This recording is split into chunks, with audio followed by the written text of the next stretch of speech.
Hello everyone, welcome back. Today we're going to be talking about this 9mm AR pistol from Palmetto. This is the PX-9 with a 4-inch barrel, and I'm using it here with the Brash Tactical Single-Point Sling. I've covered it in the previous video. At that time it wasn't available. The sling is available now. It's $30. It's my favorite single point sling. I just love the color. We're not going to talk too much about the sling because there's nothing for me to say other than I really like it. Okay, it's a really great sling.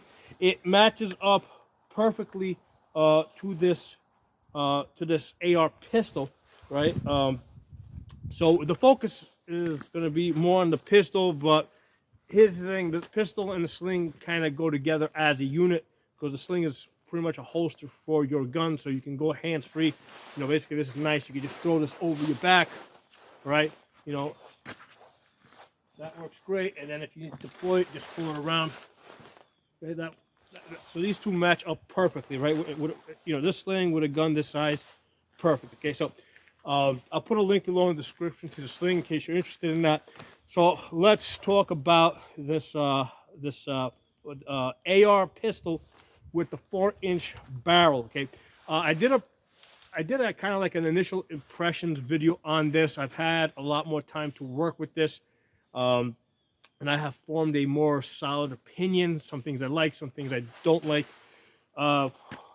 First thing, let me say, I bought just the upper, the complete upper with the bolt and the charging handle from Palmetto. It was $325, which I think is a great deal, right? Now it's marked blemished. Now I don't know why they call it blemished. I couldn't see a single scratch on it. I think they just probably overstocked, or maybe it's blemished in the sense that, hey, you know what? Maybe there's a kind of like a. I mean, I do see a design problem with it, which I'm going to talk to you guys about. So maybe that's the reason why they called it blemished. But other than that, I mean, it's factory perfect, okay? So I bought just the upper, and I matched it up to one of my, you know, basically this was a PX-9 pistol with a 10.5-inch barrel. Took the upper off of that, put this one on there, which was great because, you know, I wasn't sure how much I was going to like this short barrel, how well it was going to work for me.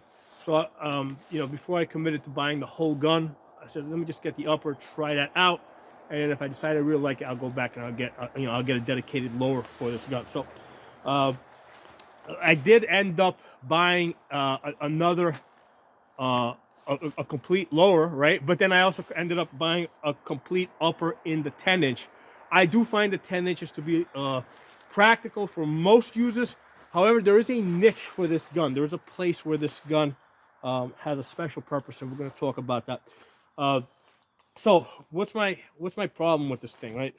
Fun to shoot and all. The problem I have with this gun, it's a 4-inch barrel, right? So the barrel basically stops here, and then you've got like 3 inches of linear comp. It's basically a funnel. If you look into it, I mean, it's not even like, usually a linear comp has like these holes to direct more the gases forward. When I look inside there, there's no holes in there. It's just a funnel. It's kind of like a blunderbuss. Okay, the purpose of the blunderbuss was basically used it as a funnel to more easily pour loose gunpowder into the musket. I see no purpose for this linear comp to be there. I've shot this at night. You know, the 10-inch, the 7.5-inch, they don't show any muzzle flash. This shows muzzle flash. Okay, so it's not very effective as a flash hider. It's not very effective as a noise reducer, right? I still gotta, with the 16-inch, I don't have to wear any ear protection. With the 10-inch, it's bearable, but it's just uncomfortable, right? It doesn't hurt your ears, but it's just really loud when you go to 10 inches, okay? When you get to 7 inches and lower, you gotta have ear protection because now it starts becoming more like a pistol. Pistols are loud, okay? So this thing is basically 4 inches with this extra 3 inches of linear comp. Now, why did they do that? My guess is they just needed a reason to extend this rail, because if this is only 4 inches, you've got no place to put your hand, right? You've got no place to put your hand. There's a good chance that your hand's going to end up in front of the muzzle, and that's a major concern. So my recommendation, my suggestion would be that to just make it 6 inches, make the barrel 6 inches, because then you're going to have the benefit of that extra velocity. It's going to, you're going to have a better gun. So if you're going to have 6 inches sticking out in front of the gun, right in front of the receiver, you might as well have 6 inches of barrel rather than rather than just 4 inches of barrel, and then 3 inches or 2.5, whatever it is, of a funnel, right, or a linear comp that doesn't really do anything. So that's my opinion on that. Okay, so that's where I think they went wrong. They should have just made this a 6-inch barrel. It would have made it less, because that linear comp is heavy. I mean, it's big. It's a big funnel, so that also adds unnecessary weight to the front. Okay. The other major problem that I have with this linear comp is that because it's so fat, you cannot use the M-locks, right? So basically, if you try to put an M-lock rail, like if you try to put like a 3-slot Picatinny rail here, the screws are gonna hit the linear comp, and it's just not gonna work. Okay. I would really, with a barrel this short, I would really like a hand stop on this, all right, to make sure that I got a good sense of where the end of the gun is. And you cannot put a hand stop on this gun because that muzzle device. So I don't even want to call it a linear comp, because I don't think it's even really a linear comp, because of this funnel muzzle device over there. There's no place for me to put my, there's no way I can fix a 3-slot rail there to put a hand stop. So what I have done, which actually does make sense, is I have put this TLR7 sub, this light, on the top rail, and that functions as my hand stop, right? And then it serves the practical function of, now I got a light on the gun.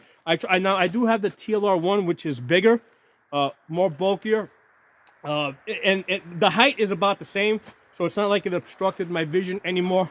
However, I like the smaller light better. So because remember, I mainly needed a hand stop on here. I needed someplace to, without looking at it, to know where the, where I need to stop putting, where I don't want to put my hand any more forward. Okay, so that light functions as a great hand stop, right? So from here, I can come here, I can feel it, I know where my hand is. Okay, so the light is really functional like that. Now, basically, I put basically I got the Holosun 510C here.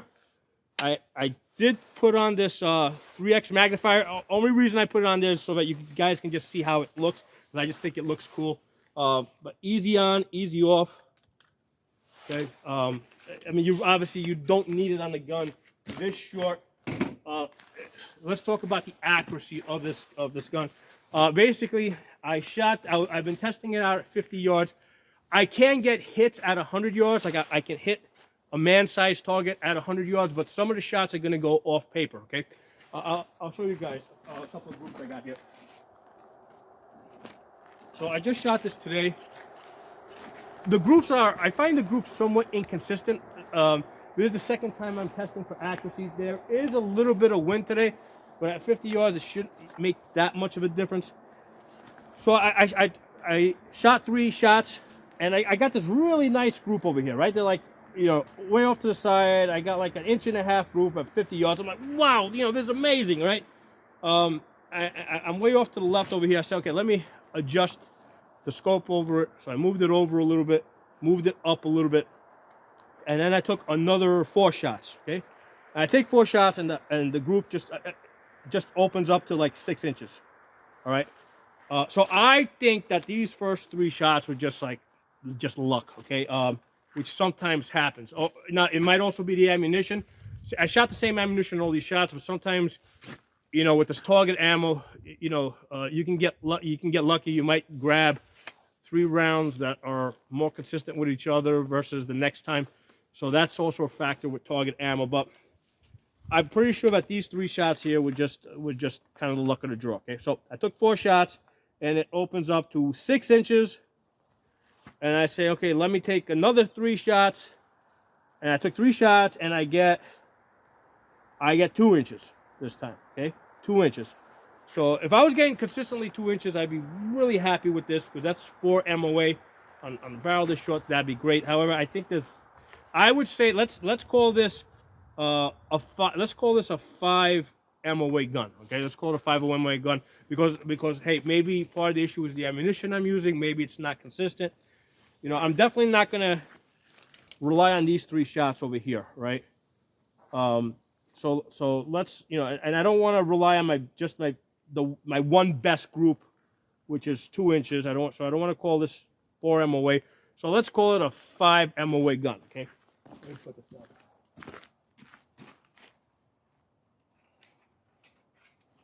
All right. So now let's talk a little bit about the purpose of this. Why would you want to have this gun? I mean, obviously, a full-size gun is better. I prefer, I prefer 16 inches. The only time I would want to have a gun this short is if I have to have a gun this small. So, picture a situation where riots are going on around town, and they've been going on for a week or 2 already, and you ran out of baby formula, right? You gotta go out, you gotta get some milk, baby formula for the baby, okay? Now, obviously, you're not going to go to the area where the riots are happening, because you're not even going to be able to, obviously those stores, you're not going to be able to find anything in those stores if the stores haven't been burned down already. So you're going to travel to a town nearby where you think there's no trouble, but on the way there you might have a problem, right? You might find that the road is blocked. You might have people attacking your car. So there's a good chance that you're going to be inside of your car, or when you get out of your car to go to the store. Now, here's the thing. If you've got a full-size AR, right, whether it be 16 inches or 10 inches, right, if you get out of your car and they see the gun, first of all, the guy that's in the store might run out the back, okay? So you can't get, you're not going to buy the thing that you went there to buy, okay? So now what are you going to do? Are you going to steal it, right? Now they got you on camera stealing stuff, in the middle of a riot, right? If you throw your money on the counter, chances are somebody else is going to come in and take the money after that. So, so you want to, in a situation like that, you want to be able to go into the store and get the things that you need, right? But if you go in there with a full-size AR, which is preferable, you might freak the guy out. You may not get what you want. So a gun this size, okay, can fit, if you collapse the stock, can fit inside your jacket. Now, obviously, they make smaller ones, right? But this is kind of doable, right? Now, here's the thing. I've got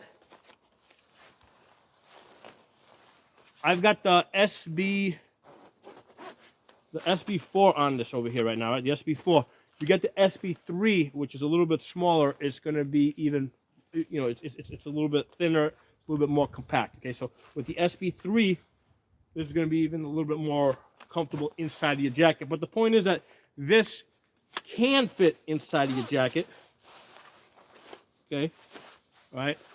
And you can go into the store and you can not freak the guy out, and you can buy what you want to buy. Okay, so this has a potential useful purpose, because initially when I first heard of this idea of an AR pistol with a 4-inch barrel, I'm like, what the hell's the point of that?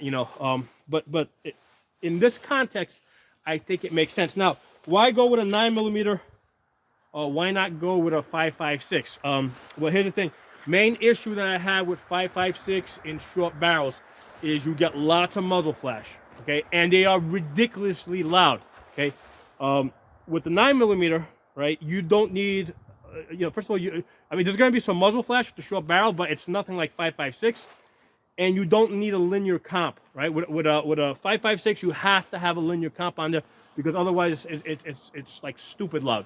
But 9mm in a in a 4-inch barrel, that's doable. And then if you put a linear comp on that, you get a small one, not one that's big and bulky and does nothing like this one.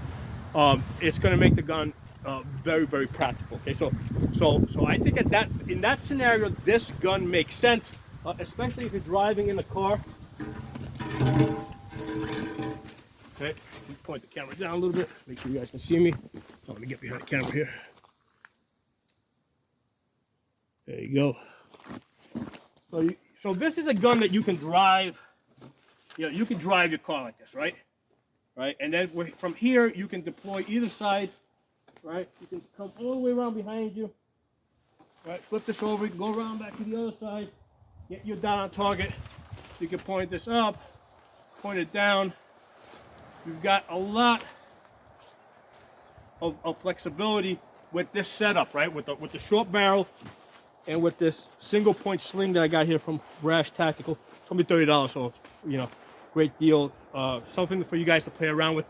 I mean, maybe it's not a sling I would go to war with, but I mean, who's going to go to war with a 9mm pistol with 4-inch barrel? Okay, so for your basic training, for your home defense, this stuff that I usually recommend you guys is usually pretty well tested here. I mean, realistically, I shoot 7 days a week, so that I most likely do more shooting than most of you guys. So if the equipment's holding up for me, it's going to hold up for you. Okay? Oh, hold on, let me put this camera up so you guys. Okay. So as I was saying, I mean, I shoot 7 days a week. You know, if the equipment's going to break, it's going to break on me before it breaks on you. So I've been using this stuff. This stuff's pretty good. Okay. So let's do a little demonstration here. I've got a target set up at 50 yards that I'm going to shoot this with first with the pistol with this 9mm PX-9, right? I'm going to first shoot it with this pistol, and then I'm going to shoot it with the Glock 17, and we'll see how many hits I get. Oops. A lot of stuff on me. Okay, so we're going to shoot first with this AR pistol, then we'll shoot it with the Glock 17. We'll see what kind of hits we got. Let me zoom you guys in so you guys can see the target.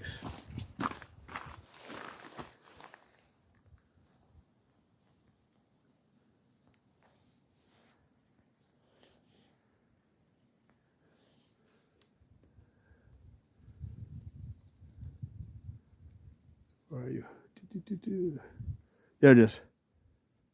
That red target right there to your left. Middle of the screen, kind of towards the left. It looks like a silhouette of a man. That's at 50 yards.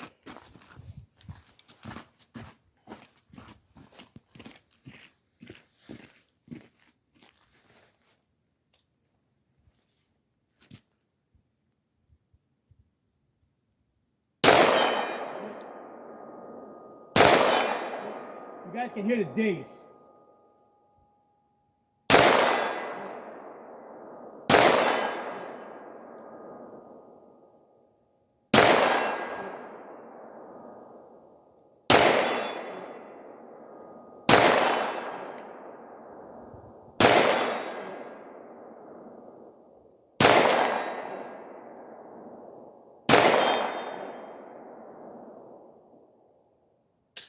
That's it. 10 out of 10. I couldn't see the target move, but I could hear the dings. You guys probably saw a little bit of movement there. Now I'm going to try the pistol. All right, so now we're doing the Palmetto G17.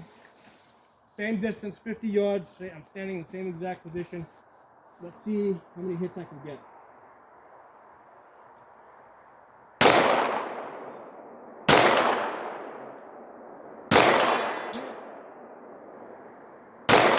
That's 2.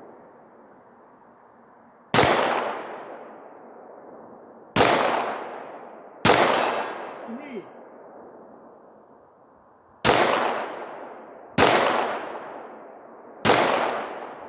Okay, 3 out of 10. Zoom you guys back out.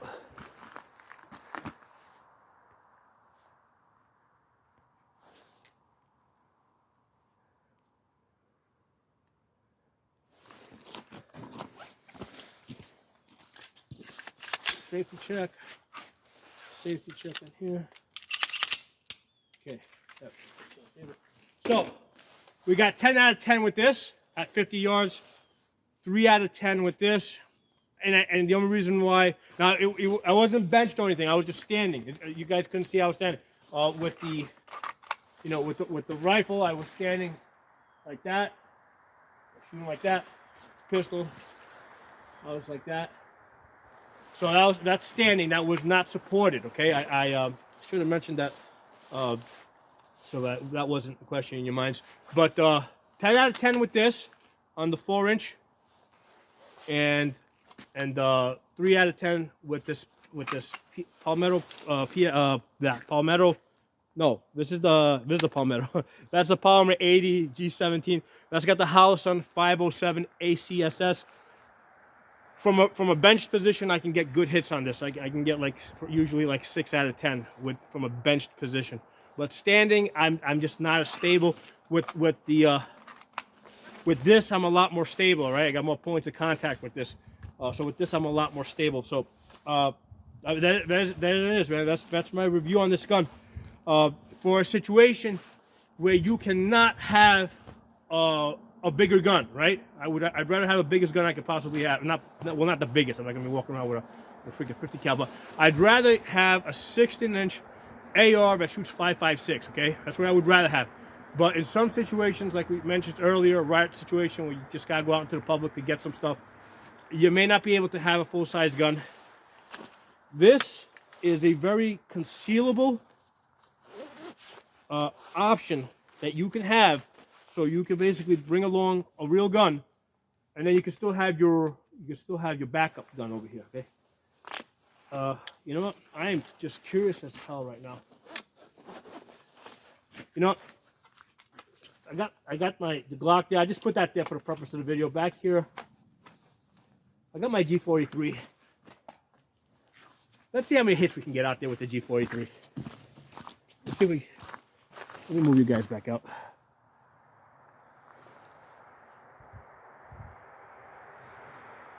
All right, so I only got 7 rounds. We got 6 in the mag. All right, you get over there. There we go. Right there on that steel. Let's see how many I can get with the G43. Same position over here. Standing position, unsupported.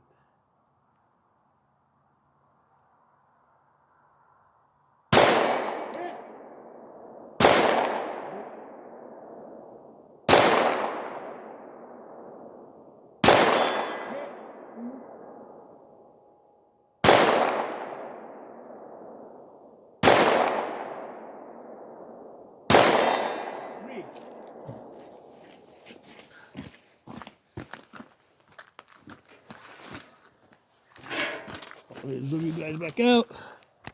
Oops. Get back to the zoom buttons.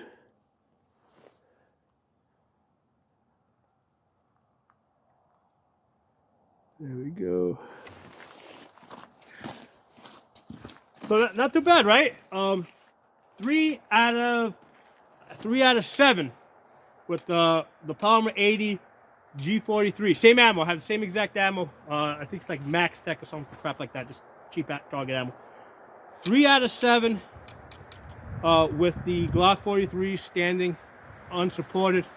I got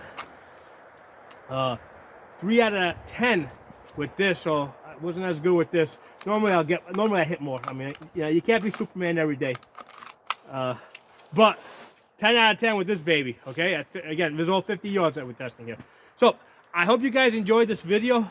This was a fun, entertaining thing for me too. I mean, I really wanted to see how I would do with these guns. I was planning to shoot with this. I was planning, with the PX-9. I was planning to shoot with the G17. I was not planning to shoot with the G43 at 50 yards. I kind of got a little carried away with that, but hey, that was fun as hell. So, drop some comments below. Let me know if you enjoyed this. If you're not a member of the channel, subscribe and hit that bell button so you get notification of the new videos I put up. I'll talk to you all soon.